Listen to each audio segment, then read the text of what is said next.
There is a YouTube channel out of Japan called Fake Documentary Q, created by a team led by Daichi Minaguchi, and since its first upload on August 21st, 2021, it has grown to nearly 400,000 subscribers with over 30 videos ranging from 7 minutes to just under 40. Every single one is free with high-quality English subtitles, and the last upload went live on September 20th, 2025, meaning it has been roughly 7 months of silence.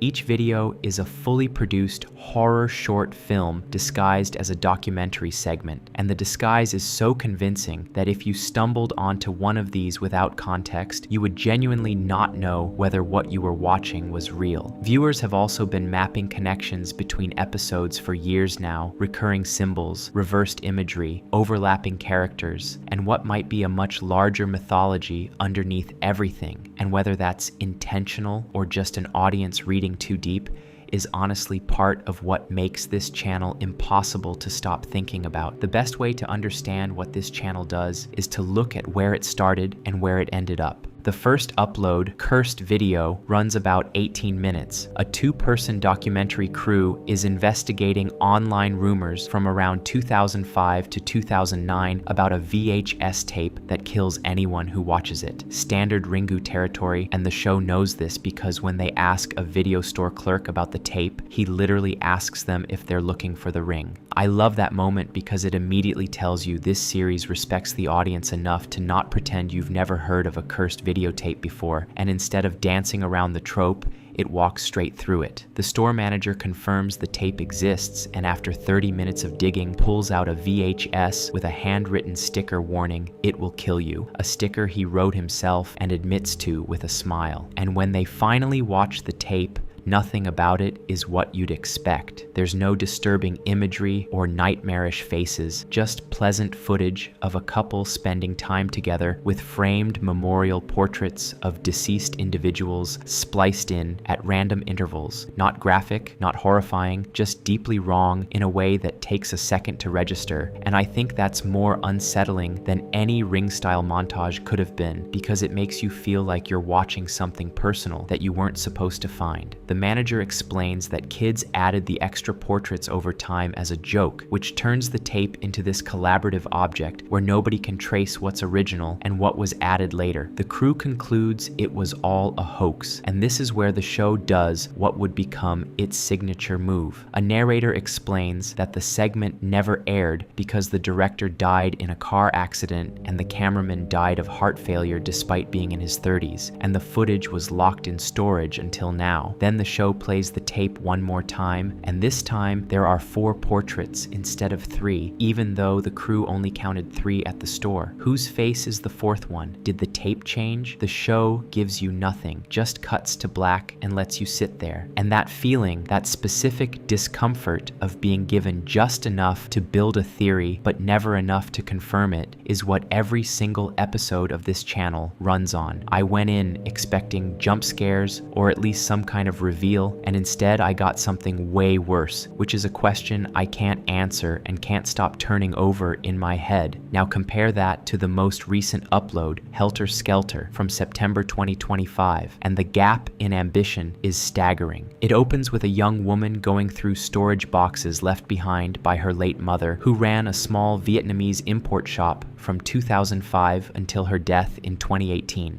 She pulls out a package wrapped in paper covered in Chinese characters, which makes no sense because the shop imported from Vietnam and the package has never been opened. Then she pulls out the store ledger and starts going through her mother's accounting. And this is where I realized this series had gotten significantly better since the first episode, because what follows is one of the most effective horror sequences I've seen, and there isn't a single supernatural element in it. Normal monthly supply costs for the shop were about 300,000 yen, but payments to something called VTC show transfers of 1.37 million, 1.74 million, and in 1 month, 3.53 million yen. And every single month after a VTC purchase, sales spike massively, with one example being a 1.74 million yen purchase, followed by over 7 million in sales. The daughter just presents the numbers and lets them sit, and watching it, I felt this slow crawl of understanding understanding that whatever her mother was buying was not merchandise, and the show trusted me to get there on my own without spelling it out. Turning a store ledger into something that makes your stomach drop is genuinely impressive filmmaking. Then a mini DV tape is found and played, and this is where things leave the financial mystery behind entirely. Two men enter a house, one named Hai and a hired cameraman. Hai tells the cameraman to record everything as proof, though proof for whom is never stated. What follows is a ritual where Hai puts on gloves before handling objects, replaces items on a table with wrapped artifacts from his bag, positions mirrors at specific spots, and has the cameraman document everything. The detail that changed the entire video for me on a second viewing is that Hai wears gloves the whole time, but the cameraman touches everything with his bare hands, and nobody says a word about it. The first time through, I didn't notice because the scene keeps your eyes on the objects, but on rewatch, that asymmetry is all I could see, because Hui isn't protecting his partner, he's insulating himself from what his partner is about to become. After the ritual, Hui vanishes, and a voice starts repeating from upstairs in a flat loop. The subtitles translate it as "excuse me," but Vietnamese speaking viewers in the comments corrected this, explaining the voice is saying "Ko I O N Ha Kong," which means "is anyone home?" In Vietnamese spiritual custom, you say this when entering an unfamiliar space to let any residing spirits know you're there so they can leave. But in this scene, the entity is the one asking, and the cameraman is the one who gets displaced. That inversion hit me harder than any jump scare in any horror film I've watched this year, because the logic of it is so clean and so cruel at the same time. Hui's voice returns, calm and completely unsurprised, guiding the cameraman to breathe slowly, step back, and hand over the camera. The cameraman screams, the camera changes hands, and he's gone. Before Hui leaves, the family portrait on the mantle has changed from smiling to either neutral or blacked out, and when he tilts the camera up to the upstairs window, the cameraman is now standing there, staring vacantly outward in the same posture as the figure that was in that window when they first arrived.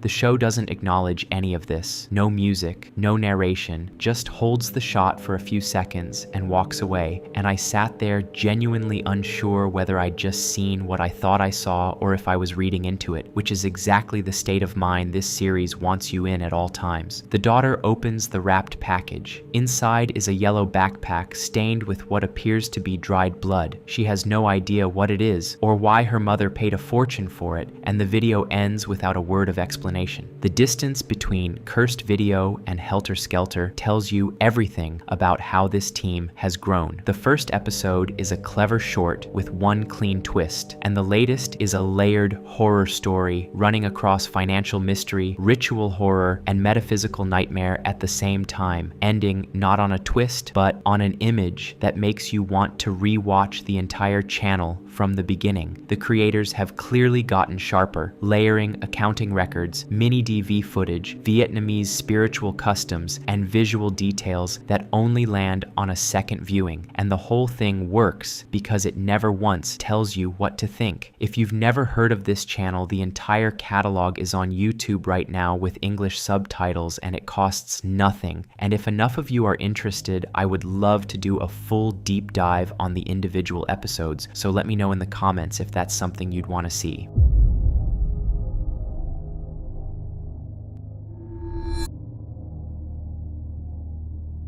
Somewhere in a quiet Japanese neighborhood on September 15th, 1990, a middle school boy is messing around with a home video camera in his living room. He's figured out the stop motion trick where you hit record, strike a pose, stop the tape, move to a different spot, and hit record again. So when you play it back, it looks like you're teleporting around the room, the kind of thing every kid with a camcorder figured out eventually. His friend is standing in the next room, jumping and posing while the camera sits on a table, and the boy is toggling the record button on and off to get that choppy disappearing effect. Nobody is watching the viewfinder, and nobody is paying attention to what the camera is actually capturing. And that's the whole point of what makes this footage so unsettling, because in the upper right corner of the frame, just past the curtain near a glass door, a face slides into view. It's pale, it's male, it appears to be enormous compared to the boy in the shot, and it moves laterally into the frame in a way that looks almost almost mechanical, like it's being pulled on a track. It's there for maybe 2 seconds and then it's gone, and neither of the kids in the room noticed it at the time because they weren't looking at the screen. They only found it later when they played the tape back. 6 months after that tape was recorded, on March 28, 1991, Nippon Television aired a paranormal special under their Thursday special programming block called Emergency Report. These are the world's strange phenomena. It was hosted by Mino Monta, one of the most recognizable television personalities in Japan at the time, alongside announcer Nagai Minako, with a studio panel that included Sugimoto Aya and Kato Reiko. The show covered the usual spread of early 90s paranormal content like the lake monster Ogopogo, crop circles, that sort of thing, but the segment that would go on to define the entire broadcast, and the one that an entire generation of Japanese viewers would never forget, was the home video with the face. The show played the clip for the studio audience, and the reaction was exactly what you'd expect: screaming, gasping, people physically recoiling in their seats. Mino Monta had been building it up before the commercial break, teasing that this footage might actually curse the viewer just by watching it, and whether that was a joke or not, it did its job. The clip was terrifying in a way that felt distinctly different from the polished ghost stories people were used to seeing on television. This wasn't a horror movie, and it wasn't a recreation. It was a kid's home video with a date stamp in the corner, shot in a completely ordinary living room in a completely ordinary house, and something was in it that shouldn't have been there. But the show didn't just air the clip and move on. They investigated it, and that investigation is honestly what elevated the whole thing from a creepy clip into something that stuck with people for decades. The production team brought the footage to a company called Piasu, which specialized in computer image analysis. This was 1991, so the tools were primitive by modern standards, but they ran the tape through everything they had. They isolated the face, compared its size to the boy's face in the shot, and found that the mysterious face was roughly 1.5 times larger than a normal human head at that distance. They adjusted the color grading across 30 different levels and mapped the lighting direction, confirming that the face was being lit by the same light source as the rest of the room, meaning it hadn't been composited or spliced in after the fact. Then they rendered a rudimentary 3-dimensional model of the face based on brightness values and found that it had genuine depth, a raised nose, contoured cheeks, and that below the neck there was nothing, just a face floating in space. Their conclusion was careful but definitive in its own way. The face was present in the room at the time of filming. It was 3-dimensional, it was not a composite or an edit, and they could not explain what it was. After that, the show's crew went to the house where the video had been filmed. It was a quiet, residential home in an unremarkable neighborhood, nothing unusual about it in any way. They interviewed the boy who shot the footage, identified only as A-kun to protect his identity, and he explained exactly what I described earlier. He'd been playing with the camera's stop-motion function with his friend. He wasn't watching the screen, and he only discovered the face when he reviewed the tape afterward. Then they tried to recreate it. They tested every plausible explanation they could think of. First, they checked whether someone could have been standing outside the window at the right height, and found that you'd need a stepladder to get your face level with the spot where it appeared, and even then, a normal human face was far too small to match what was on the tape. Then they tested whether someone could have held up an enlarged photograph in front of the window, but the 3-dimensional analysis from Piasu ruled that out because the face had depth and contour that a flat image couldn't produce. Then they considered the most practical option, that the friend, identified as B-kun, might have leaned out from behind a wall or a nearby mirror during the filming. The timing technically could have lined up since B-kun had been moving around between takes, but the issue was that if he'd leaned out naturally, his clothing and body would have been visible in the frame as well, and only a bare face appeared. To position yourself so that only your face was visible at that angle would have required an extremely awkward and deliberate posture, the kind you would absolutely remember doing, and B-kun said he had no memory of it. The show's final position was essentially that they could not debunk the footage. They couldn't prove it was paranormal either, but every practical explanation they tested fell short in one way or another. The face was too big, too 3-dimensional, and too cleanly isolated from any body to be easily explained away. What happened after that initial broadcast is interesting in its own right. The clip, which fans eventually nicknamed Kao NU, roughly meaning the face sliding in, was replayed on Japanese paranormal programming at least 3 more times over the following following decade, appearing on both Nippon TV and TBS shows including USO Japan in the early 2000s. Each time it resurfaced, it brought with it a new wave of viewers who were seeing it for the first time, and each time it hit just as hard. Internet forums in the mid-2000s would go on to debate whether there might actually be a second, different version of the footage that people were remembering, a kind of collective false memory, or possibly a genuinely separate clip that was filmed under similar circumstances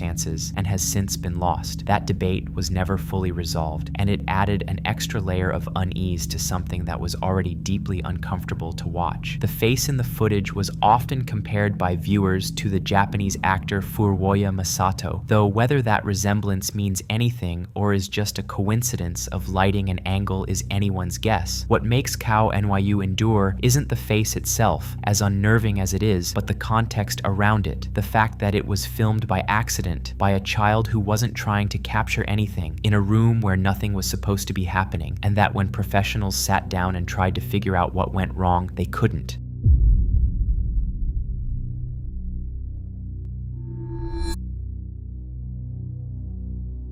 On March 11, 2011, a magnitude 9.0 earthquake struck off the Pacific coast of northeastern Japan and triggered a wall of water that in some areas reached nearly 40 meters in height. The tsunami hit harder and faster than anyone had predicted, and in the span of hours, entire cities along the Tohoku coastline were swallowed. Nearly 20,000 people lost their lives, and what most people don't fully process while watching the helicopter footage and the live news coverage is that the debris being carried through those streets, the rooftops spinning in that black water, the houses folding in on themselves, those are not empty structures. People were inside them, people who believed their homes were strong enough to withstand the wave, or who simply didn't get the warning in time, or who had nowhere left to run. In the raw NHK broadcasts, you can see figures scrambling up hillsides and across rooftops as the water closes in behind them, and you know watching it that not all of them made it. The helicopter just hovers there and the water just keeps coming, and it doesn't stop. It pushes through farmland and neighborhoods and highways, carrying cars and boats and entire buildings with it like they weigh nothing, and the anchors narrating the feed sound like they are struggling to comprehend what they are seeing as it happens in real time beneath them. But in the years that followed, people started noticing things in that footage that nobody had paid attention to at the time, and what began surfacing felt different from the usual paranormal clips because it wasn't staged or performed or submitted by an anonymous source. It was captured during live national broadcasts while the country watched its own coastline disappear. Probably the most analyzed clip of all came from a man on the ground named Kenichi Murakami, who was filming near the Okawa River in Kesanuma City as the water began to rise. Murakami knew the tsunami was coming and had started recording next to the river before seeking higher ground at a nearby school's emergency staircase. In his footage, something white and vaporous can be seen emerging from the floodwater near a small building, and at first it does look like it could be gas escaping from a ruptured line, which was the initial explanation most people landed on. But instead of dispersing the way gas normally would, it gathers at one specific spot near the building and just stays there, clinging to the structure as if it has somewhere it wants to be. You can see what appears to be a tail of vapor still being sprayed out from the water, but the main mass of it stays fixed in place, and then it breaks away, climbs upward, and vanishes completely. Analysts who examined the footage ran what's known as a relief examination to determine whether something had been digitally superimposed over the video, and found no evidence of tampering, no hard edges, no pixelation, no signs of compositing, and the movement was described as billowy and organic rather than artificial. A second angle of the same building revealed that the roof had an overhang that extended beyond the walls, which could explain why the vapor appeared to slow down and collect in that area.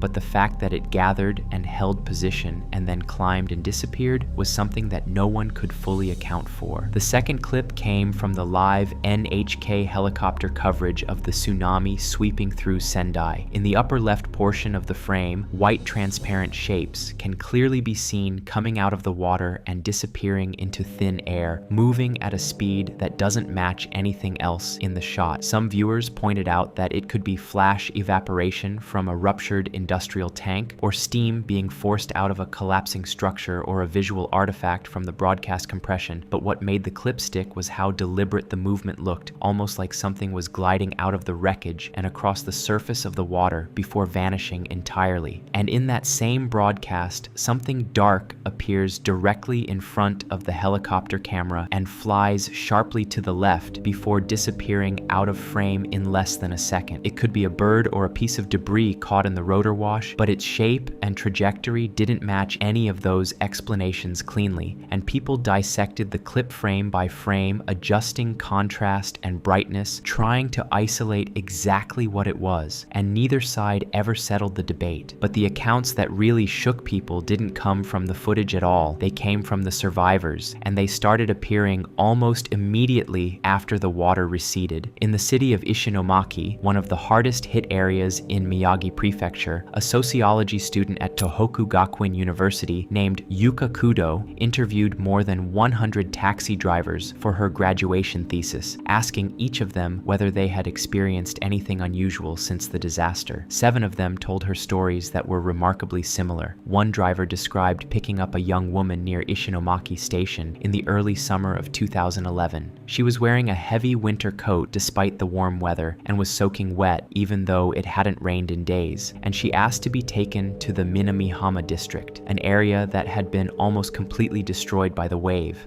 After a long pause, she asked the driver in a trembling voice if she had died, and when he turned around to respond, the back seat was completely empty. Other drivers described similar encounters, picking up young passengers who gave specific addresses and then simply vanished partway through the ride. In every case, the drivers had already started their meters, meaning they had to personally cover the fare, which means they had no financial incentive to fabricate their stories, and in fact had a direct reason not to tell anyone about them at all. These spirits, called yurei in Japanese folklore, are believed to carry the strongest sense of unresolved attachment to the physical world when they die suddenly and before their time. And what made these accounts different from old folklore was the sheer number of them happening at the same time in the same place from people who had no connection to each other. Whether these encounters were genuine supernatural events or the psychological projections of a community processing unimaginable grief is something that nobody has definitively answered, and the footage from that day, with its strange white shapes and unexplained movements, continues to resist clean explanation no matter how many times it gets pulled apart and analyzed.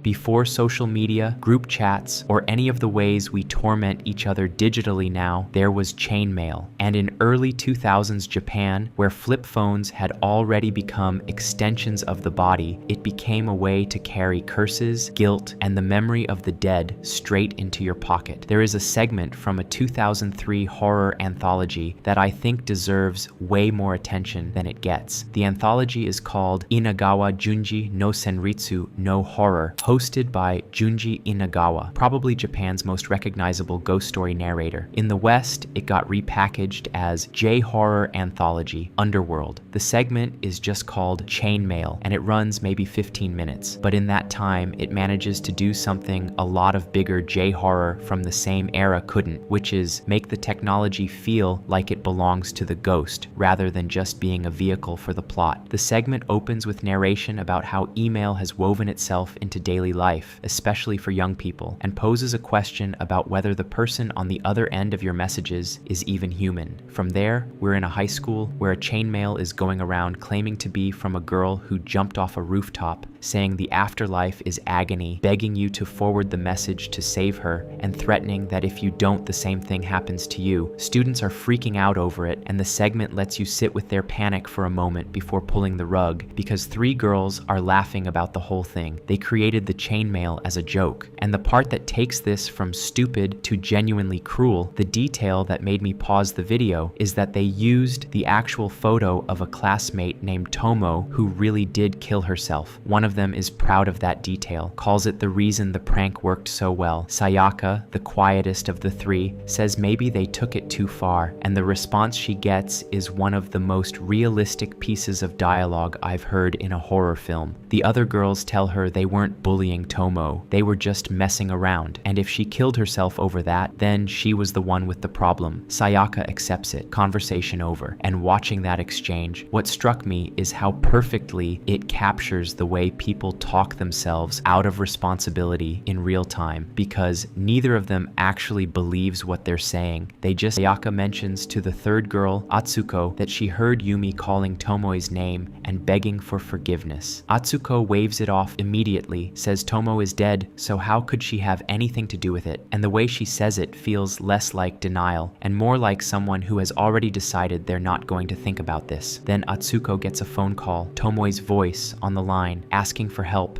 asking to be forgiven, then screaming, then the sound of glass breaking. Atsuko doesn't make it, and what gets me about both of these deaths is how specific they are, because the ghost doesn't just kill them for receiving a message or breaking a chain, she kills them for what they actually did, and the chainmail they built to mock her death becomes the exact mechanism that delivers theirs. That reversal is the best idea in the entire segment. When Tomoe finally reaches Sayaka, the dynamic shifts. Sayaka is the one who stood to the side, who didn't bully Tomo directly, and when the ghost corners her, she says exactly that. I didn't do anything, I was just watching. Yumi and Atsuko were the ones who did it. She reminds Tomoe they used to be friends, begs to be spared, and the ghost asks her one thing. If they were friends, why didn't she help? I had to sit with that line for a minute because it does something that most horror never even attempts, which is make the ghost's argument more rational than the living character's defense. Sayaka spent the entire segment building the case that watching someone get destroyed is somehow different from doing the destroying, and that single question collapses all of it. The segment doesn't buy her excuse for a second, and honestly watching it, I didn't either, because Sayaka had the closeness to step in, and she chose to look away instead. And this story treats that choice as no different from holding someone underwater. A teacher shows up in the final scene. Sayaka breaks down completely, says all of it was her fault, that if she had cared more about Tomo, none of this would have happened, that Atsuko and Yumi would still be alive. The ghost seems to let go. Inagawa closes with narration about invisible malice traveling through airwaves, accumulating between people, and how the next person caught in it might be you. That closing narration is a bit much on its own, but the segment already proved the point without needing it. Chainmail here isn't really about superstition or curses. The actual chain being passed is cruelty itself, small acts of humiliation forwarded from person to person, getting heavier each time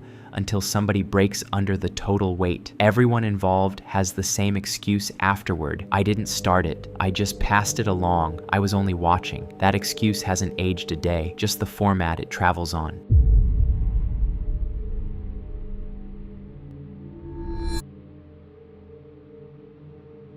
In 1986, a Japanese tissue company called Kleenex aired a television commercial that would go on to become one of the most persistently discussed pieces of cursed media on the entire internet. And the strange part is that the commercial itself is only about 30 seconds long. The ad shows a woman dressed entirely in white, sitting on what appears to be a bed of straw beside a toddler who has been painted red from head to toe, wearing a green wig and a single horn on the top of his head, made up to resemble an oni, which in Japanese folklore is a demon or ogre associated with violence and destruction. The two of them sit together while Kleenex brand tissues float and swirl around them in slow motion, and the whole thing is set to an a cappella rendition of a song called It's a Fine Day by Jane and Barton, sung in a soft, sweet voice that under normal circumstances would sound soothing, but in this context feels deeply wrong. Almost immediately after the commercial began airing, complaints started flooding into both the television stations and Kleenex directly. Viewers found the ad deeply unsettling in a way that was hard to articulate, with some claiming the song sounded like a German curse, and that the music seemed to change depending on what time of day the commercial aired. The volume of complaints was large enough that the commercial was pulled from broadcast entirely, which, under normal circumstances, would have been the end of it.